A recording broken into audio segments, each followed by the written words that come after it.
America का एक rice ज़्यादा किसानी करते करते वहाँ का बिजनेस टाइकून बन गया, एक मिलेनियर बन गया। और दूसरी तरफ एक स्ट्रगलिंग मॉडल लेकिन बेहद खूबसूरत। फिर शुरू हुई दोनों की लव स्टोरी। इस लव स्टोरी को हॉलीवुड की सबसे रोमांटिक प्रेम कहानी कहा गया। लेकिन फिर अचानक ऐसा भी क्या हुआ कि इनकी परी कथा वाली लव स्टोरी अचानक खौफनाक कहानी बन गई। नमस्कार, क्राइम तक देख रहे हैं आप। मैं आपके साथ वर्णता वाजपेयी। आपको आगे कुछ बताऊं उससे पहले आप जरा ये तस्वीरें देखिए। ये लड़की जो अभी काउच पर लेटी हुई है, इसका नाम है मोनिका ऑसलिन। पेशे से एक मॉडल है। दिखने में जितनी खूबसूरत है उतनी ही दिलकश हैं इसकी अदाएं। आप देखिए कितनी खूबसूरत और शानदार तस्वीरें इसने खिंचवाई हुई हैं। अब जरा इस तस्वीर पर नजर डालिए। ये है डीनो, वही डीनो जो किसानी करते करते अमेरिका का सबसे बड़ा बिजनेस टाइकून बन गया, एक मिलेनियर बन गया और बेहद अमीर रईस ज़्यादा बन गया। इन दोनों में आखिर ऐसा क्या हुआ? डीनो और मोनिका कैसे मिले? और अचानक ऐसा क्या हुआ कि डीनो को, यानी कि सबसे बड़े बिजनेस टाइकून, एक मिलेनियर को अपनी ही बीवी के खिलाफ एक खौफनाक साजिश रचनी पड़ी। इस कहानी की शुरुआत अगर हम करें तो सबसे पहले हम जानते हैं डीनो के बारे में। डीनो वॉशिंगटन में रहा करता था। ये अपने माँ बाप का 7वां बेटा था और फिर धीरे धीरे जब ये बड़ा हुआ तो ये लॉस एंजलिस आ गया। यहाँ पर इसने अपना काम धंधा शुरू किया, कम पैसों से शुरुआत की, कुछ बचत भी की, पैसे बचाए और फिर धीरे धीरे इसने एक इंडस्ट्री खड़ी की और अब ये एक मिलेनियर बन चुका था। अब इधर बात करते हैं मोनिका की। मोनिका कनाडा बेस एक स्ट्रगलिंग मॉडल थी। इसके बाद ये न्यूयॉर्क आई। यहाँ पर इसने सोचा कि मैं अपने एक्टिंग करियर को और आगे बढ़ाती हूँ, बड़े बड़े डायरेक्टर से मिलूंगी, हॉलीवुड में काम करूँगी। तो इसी सिलसिले में ये न्यूयॉर्क आ जाती है। अब एक तरफ जो डीनो है वो अपना एम्पायर खड़ा कर रहा है, खुद को और मजबूत बना रहा है, ताकतवर बना रहा है। दूसरी तरफ जो मॉडल है हमारी, वो एक स्ट्रगल कर रही है, आगे बढ़ने की कोशिश कर रही है। लेकिन फिर इन दोनों की लाइफ अचानक से करवट लेती है। साल 2003 में ये इन दोनों की पहली मुलाकात होती है और पहली ही मुलाकात में डीनो मोनिका को देखकर अपना दिल हार बैठता है। अब डीनो को एक तरफ से मोनिका से प्यार हो गया। इसी सिलसिले में वो मोनिका से मिलना शुरू कर देता है। बड़ी बड़ी हाई प्रोफाइल पार्टीज में जाता है जहाँ मॉडल वगैरह आती हैं। ये दोनों एक दूसरे से मिलते हैं तो मोनिका भी इसे देखकर इम्प्रेस हो जाती है। इसके बाद जब इनकी दोस्ती हो जाती है तो जो डीनो है वो उसे और ज़्यादा बड़ी पार्टीज़ में लेके जाता है। एक तरीके से वो मोनिका को ऐसी दुनिया दिखाता है जो कभी उसने देखी ही नहीं थी। वो मोनिका को सपनों की दुनिया से रूबरू कराता है। उसे लंदन, पेरिस, न्यूयॉर्क हर एक जगह पर घुमाता है, फ्रांस लेकर जाता है, कई सारी ट्रिप्स करता है उसके साथ और एकदम लग्जीरियस कि वो उसे प्लेन में लेके जा रहा है, वेटर्स आ रहे हैं उसकी खिदमत में। जिस तरीके से एक बॉलीवुड फिल्मों में हम देखते हैं या हॉलीवुड फिल्मों में हम देखते हैं कि एक लड़की को कोई राजकुमार किस तरीके से ट्रीट कर रहा है, सेम उसी तरीके से जो डीनो है वो मोनिका को ट्रीट करता है। मोनिका भी ये देखकर बेहद खुश होती है। काफ़ी वो इन सब चीज़ों को एंजॉय करती है क्योंकि वो एक मॉडल होती है। ऐसी लाइफ उसने कम ही देखी होती है, इतनी लग्जीरियस लाइफ। और जो सामने वाला लड़का है वो मिलेनियर है तो मोनिका भी उससे इम्प्रेस हो जाती है। और हो ना हो जो डीनो है वो मोनिका को पसंद करने लगता है और इसी सिलसिले में वो एक रोज़ मोनिका को शादी के लिए प्रपोज कर देता है। अब इतना हैंडसम लड़का, ऊपर से मिलेनियर, जब मोनिका ये प्रपोजल सुनती है तो वो खुद को रोक नहीं पाती और इसके लिए हामी भर देती है। फिर इन दोनों की शादी हो जाती है। शादी होने के बाद ये लोग अपने महल में शिफ्ट हो जाते हैं। जो डीनो का महल है वहाँ पर ये लोग शिफ्ट हो जाते हैं और वहाँ अच्छी लाइफ जीते हैं। बहुत बेहतरीन लाइफ चल रही थी, दोनों की ज़िंदगी में कोई प्रॉब्लम नहीं थी। धीरे धीरे इनके 2 बच्चे भी होते हैं। सब कुछ सही चल रहा था। अब कुछ साल तक तो सब कुछ ठीक चला, लेकिन फिर अचानक डीनो के बिहेवियर में कुछ चेंज आ गया। अगर हम मोनिका की बात को माने तो मोनिका के मुताबिक डीनो कुछ अटपटा, अजीब, बहुत ही वियर्ड बिहेव करने लगा। यहाँ तक कि कभी कभी वो उसे टॉर्चर भी करने लगा। जो उसे राजकुमारी की तरह रख रहा था शादी के कुछ समय तक तो ठीक था, लेकिन अब डीनो उसे इतनी ज़्यादा इम्पोर्टेंस नहीं देता था। कई बार जो है डीनो अपने जो बालों को डाई कर लेता था, क्योंकि जब इनकी उम्र बढ़ रही थी तो बाल वगैरह भी सफ़ेद हो रहे थे, तो डीनो अपने बालों को डाई करता, अपने जो नेल्स हैं उनमें ब्लैक कलर का पेंट लगाता। ये सब देखकर मतलब थोड़ा हिप्पी स्टाइल से डीनो रहने लगा। तो ये सब देखकर जो मोनिका है उसे थोड़ा वियर्ड लगा कि यार ये इस तरीके से तो कभी था ही नहीं, कि अभी ऐसे कैसे ट्रीट कर रहा है। तो वो उससे कई बार ये पूछती भी है कि तुम अब इस तरीके से क्यों रहते हो। तो डीनो उसे रूखा जवाब देता और ये कहता कि मेरा एक म्यूज़िक कॉन्सर्ट है, उसके लिए मैंने ये गेटअप लिया है, तुमको इससे क्या मतलब। अब उसे लगा कि शायद कोई तनाव होगा, कुछ प्रॉब्लम होगी, तो वो भी जाने देती है। लेकिन उसके मन में कहीं ना कहीं डाउट रहता है कि आखिर डीनो इस तरीके से बिहेव कर ही रहा है। अब यहाँ तक तो ठीक था, लेकिन जो मोनिका है वो भी अपना करियर छोड़ चुकी थी, अपने बच्चों को संभाल रही थी। तो अब उसके मन में भी आता है कि मैं घर पे पूरे दिन बैठी रहती हूँ, क्यों ना मैं कुछ करूँ, क्यों ना मैं अपने मॉडलिंग करियर को ही दोबारा से परस्यू करूँ। इसके लिए वो डीनो से बात करती है, उससे बोलती है कि मैं आगे अपना करियर बढ़ाना चाहती हूँ, मैं भी कुछ बनना चाहती हूँ, मैंने अपना करियर बीच में ही छोड़ दिया, मुझे ऑफर्स भी मिल रहे हैं। तो डीनो साफ इनकार कर देता है। वो कहता है कि नहीं, तुम मॉडलिंग नहीं करोगी। अब इसके बाद फिर वो सोचती है कि ठीक है, अब हस्बैंड ने मना कर दिया तो मॉडलिंग नहीं करती, कुछ नया कर लेती हूँ, मेरी जान पहचान तो है ही, लोग मुझे पहचानते हैं, यहाँ मेरा फेस काफ़ी फैमिलियर है, तो क्यों ना मैं एक स्किन प्रोडक्ट को लॉन्च करूँ। इसके लिए वो एक स्किन प्रोडक्ट लॉन्च करती है और उसका नाम रखती है स्किन बाय मोनिका। इसे लॉन्च करने के बाद उसकी इनकम भी होती है, अच्छा खासा पैसा आना शुरू हो जाता है। और जब बढ़िया पैसा आता है तब डीनो उसके बिजनेस में इन्वॉल्व हो जाता है, उससे पूछता है। धीरे धीरे पहले वो सिर्फ इन्वॉल्व होता है, उससे पूछताछ करता है कि क्या है, कैसे तुम काम करती हो, क्या इसका पूरा स्ट्रक्चर है, स्ट्रैटेजी क्या है।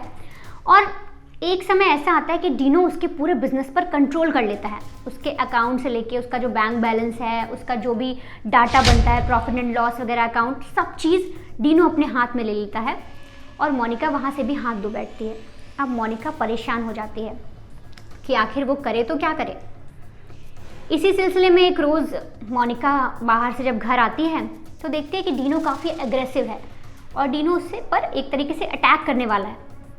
और इसी सिलसिले में जब मोनिका सोचती है कि क्यों ना मैं 911 पर कॉल करूं, 911 वहाँ का हेल्पलाइन नंबर था, तो इसलिए वो सोचती है कि मैं वहाँ कॉल करती हूँ और अपने मदद के लिए बुलाती हूँ। मोनिका सिर्फ सोचती रह जाती है कि इतने में जो डीनो है वो वहाँ कॉल कर देता है और कहता है कि मेरी बीवी से मुझे बचाओ, ये मुझे बहुत मार रही है। अब मोनिका कुछ समझ पाती है उससे पहले डीनो अपने फेस पर कट लगा लेता है, कुछ तस्वीरें खींच लेता है अजीब तरीके की। और जैसे ही पुलिस आती है तो पुलिस को दिखाता है कि देखिए किस तरीके से इसने मुझे असॉल्ट किया है, इसने मुझे मारा है। अब पुलिस इस सिलसिले में मोनिका को अरेस्ट कर लेती है। मोनिका पर ट्रायल चलता है, सारी चीज़ें, सुनवाई वगैरह होती है, उसे जेल में भेजा जाता है। लेकिन ट्रायल चलता जाता है, कोर्ट में रोज़ सुनवाई होती है, तब तक मोनिका जेल में है। अब 13 महीने बाद जब कोर्ट की फिर से सुनवाई होती है तो उसमें जो सबूत हैं उनका अभाव पाया जाता है, लैक ऑफ एविडेंस होता है और उसके चलते 13 महीने बाद मोनिका को छोड़ दिया जाता है। अब मोनिका अपने पति का रवैया समझ चुकी थी। एक लड़की जो अपना मॉडलिंग करियर छोड़कर एक शख्स से शादी करती है, उसके बच्चों को भी संभालती है, आराम से पूरी फैमिली चला रही होती है, अब उसे ठेस पहुंचती है कि मैंने अपना करियर छोड़ा, मैंने अपनी लाइफ एक शख्स के पीछे बर्बाद कर दी, उसके पीछे मैंने कॉम्प्रोमाइज़ किया, तो अब मुझे आगे बढ़ना है। मैं एक मॉडल थी और मैं फिर से ये चीज़ करूँगी। इसके लिए वो अपनी एक दोस्त से मिलती है जो पहले से हॉलीवुड में काम कर रही थी। उससे पूछताछ करती है, पता करती है कि यार कोई असाइनमेंट वगैरह हो, कुछ हो ऐसा कंसाइनमेंट तो मुझे दो, मैं भी मॉडलिंग करना चाहती हूँ। उसकी फ्रेंड भी उसे यही सलाह देती है कि यार तुम दिखती बहुत अच्छा हो, अभी भी अच्छी लगती हो, तुम्हारी बॉडी अभी भी सही है, तो क्यों ना तुम छोटे मोटे एड्स और यहाँ से अपना करियर फिर से स्टार्ट करो। मोनिका इसके लिए राज़ी हो जाती है। साल 2011 के आसपास जो उसका हस्बैंड है डीनो, मोनिका का जो हस्बैंड है, वो डाइवोर्स फाइल कर देता है। अब डीनो डाइवोर्स तो फाइल कर देता है, लेकिन मोनिका को जब मोनिका बोलती है कि ठीक है मैं डाइवोर्स लेने के लिए रेडी हूँ, तुम डाइवोर्स दो, तब वो तुरंत उस चीज़ से मना कर देता है कि मैं तुम्हें डाइवोर्स नहीं दूंगा। तो वो मोनिका को कहीं का नहीं छोड़ रहा था, ना तो उसे डाइवोर्स दे रहा था और ना ही उसे अपनी लाइफ उसके अकॉर्डिंग जीने दे रहा था। और उधर एक तरफ जब मोनिका पर जेल वाली कार्रवाई चल रही थी तब ये सारी खबर सुर्खियों में भी आती है, क्योंकि एक मिलेनियर की बीवी, ऊपर से मॉडल, उनका इस तरीके से केस चल रहा था तो पेपर में, न्यूज़पेपर में आना तो लाजमी था। तो जब वो सब चीज़ें भी आती हैं तो डीनो की जो एक्स वाइफ थी वो आकर मोनिका से मिलती है और उससे सारी चीज़ें पूछती है और फिर अपनी कहानी भी बताती है। वो मोनिका से कहती है कि तुम पहली शिकार नहीं हो, इससे पहले इसने मुझसे भी शादी की थी, मैं इसकी एक्स वाइफ हूँ और सेम इसी तरीके से जिस तरह से इसने तुम्हारे साथ किया, तुम्हारे बच्चों की कस्टडी ले ली, तुम्हें जेल भिजवा दिया, सेम इसने मेरे साथ भी किया था। मुझे भी इसने टॉर्चर किया, मैंने जो बिज़नेस शुरू किया था उसके सारे पैसे, मेरे अकाउंट्स, बैंक बैलेंस वगैरह सब इसने अपने कंट्रोल में ले लिया, लेकिन मैं किसी तरीके से बच गई और मैंने केस लड़ा और अपने बच्चों की कस्टडी अपने पास वापस ली, तो मैं तुम्हारे साथ हूँ। अब जब मोनिका ये सुनती है तो सोचती है कि ठीक है, कभी ज़रूरत पड़ेगी तो मैं तुम्हारी मदद ज़रूर लूँगी, फ़िलहाल मैं अपने करियर पर ध्यान दे रही हूँ और मेरा अभी उससे कोई वास्ता नहीं है। अब यहाँ तक सब कुछ ठीक था, मोनिका उससे अलग हो चुकी थी, डीनो भी अलग रह रहा था, लेकिन एक रोज़ ये प्लेन में जो डीनो है वो ट्रैवल कर रहा होता है तो उसे रिक नाम का एक शख्स मिलता है जो एक्स नेवी ऑफिसर था। अब जो डीनो है वो बातों बातों में रिक से बोलता है कि मुझे एक मर्डर करवाना है। अब ये चीज़ सुन के रिक बहुत ही टेंशन में आ जाता है कि यार ये मुझसे ऐसी कैसी बातें कर रहा है। तो डीनो बोलता है कि मेरी वाइफ है, उसने मुझे बहुत तंग कर रखा है तो मुझे उसका मर्डर करवाना है और मैं इसके लिए तुम्हें एक मोटी रकम दूंगा, $80,000। रिक जब ये सारी चीज़ें सुनता है तो उसके हाथ पैर फूल जाते हैं। वो उस वक्त डीनो से कुछ नहीं कहता। प्लेन लैंड होता है, वो अपने घर जाता है, काफ़ी सोचता है, उसके बाद वो सीधे पुलिस स्टेशन जाता है। वहाँ जाकर रिक अपनी सारी बात बताता है कि ऐसा ऐसा है और एक मिलेनियर एक शख्स है डीनो, क्योंकि उसे सभी जानते हैं, बहुत बड़ा नाम है वो, तो उसने मुझे इस तरीके का ऑफ़र दिया है कि मैं उसकी वाइफ मोनिका जो मॉडल है उसे मार दूँ तो वो मुझे इतने पैसे देगा और मुझे समझ नहीं आया तो मैं आपके पास आया हूँ। अब पुलिस वाले कहते हैं कि वो डीनो बहुत बड़ा नाम है, उसकी एक इज्जत है, एक रेपुटेशन है, लोग उसे जानते हैं, तो इस तरीके से उसे अरेस्ट करना सही नहीं है और हम उसके खिलाफ कोई एक्शन नहीं ले सकते। इसके लिए हमें एक स्टिंग करना होगा। तो अब जो पुलिस है वो एक प्लॉट रचती है, एक साजिश रचती है सारी चीज़ें निकालने के लिए कि डीनो क्या सोच रहा है और क्यों अपनी बीवी को मरवाना चाहता है। तो इसके लिए वो रिक से कहते हैं कि तुम एक प्लान करो, हम तुम्हें एक कैमरा और एक माइक देंगे जिसके तहत तुम सारी चीज़ें रिकॉर्ड करोगे और हमारे ऑफिसर्स भी वहाँ मौजूद होंगे।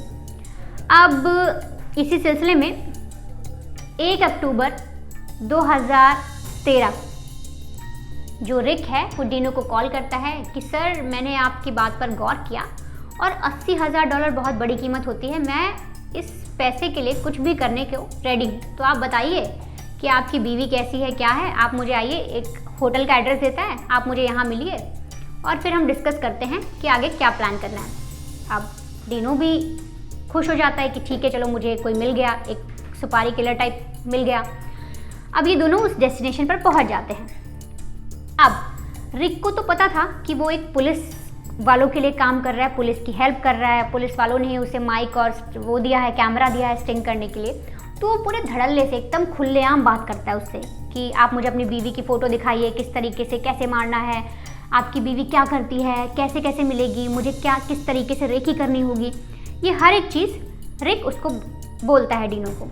अब डीनो भी बता देता है कि मेरी बीवी का नाम मोनिका है, मॉडल है, तुम उसके बारे में देखो, तुम्हें उसकी तस्वीर तो खूब मिल जाएगी और वो यहाँ जाती है, इस टाइम आती है, अभी वो क्या कर रही है, हर एक चीज़ बताता है डीनो। और प्रॉपर उसमें जो माइक है और जो वीडियो है उसमें पूरा रिकॉर्ड हो जाता है कि हाँ मेरी बीवी को तुम्हें मारना है, मैं इसके बदले तुम्हें $80,000 दूंगा। जैसे ही ये सारी चीज़ें हो जाती हैं, ये बात हो जाती हैं, जो रिक है वो ये सारा सबूत पुलिस को सौंपता है और फिर पुलिस उसी आधार पर डीनो को, एक अरबपति को अरेस्ट कर लेती है। अरेस्ट करने के बाद उस पर ट्रायल चलता है, लंबे समय तक ट्रायल चलता है, पेशी होती है, इसमें फिर हर किसी के बयान लिए जाते हैं, रिक का बयान भी लिया जाता है।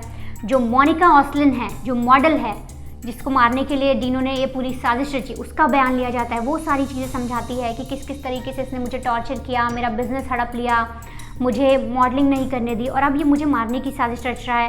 इसके बाद उसकी एक्स वाइफ जो डीनो है उसकी एक्स वाइफ को भी बुलाया जाता है, उससे भी पूछताछ की जाती है, वो भी सारी कहानी बताती है, एविडेंसेस देखे जाते हैं और हर एक सबूत को देखते हुए अटेम्प्ट टू मर्डर के केस में जो कोर्ट है उसे 9 साल की जेल की सज़ा सुना देती है।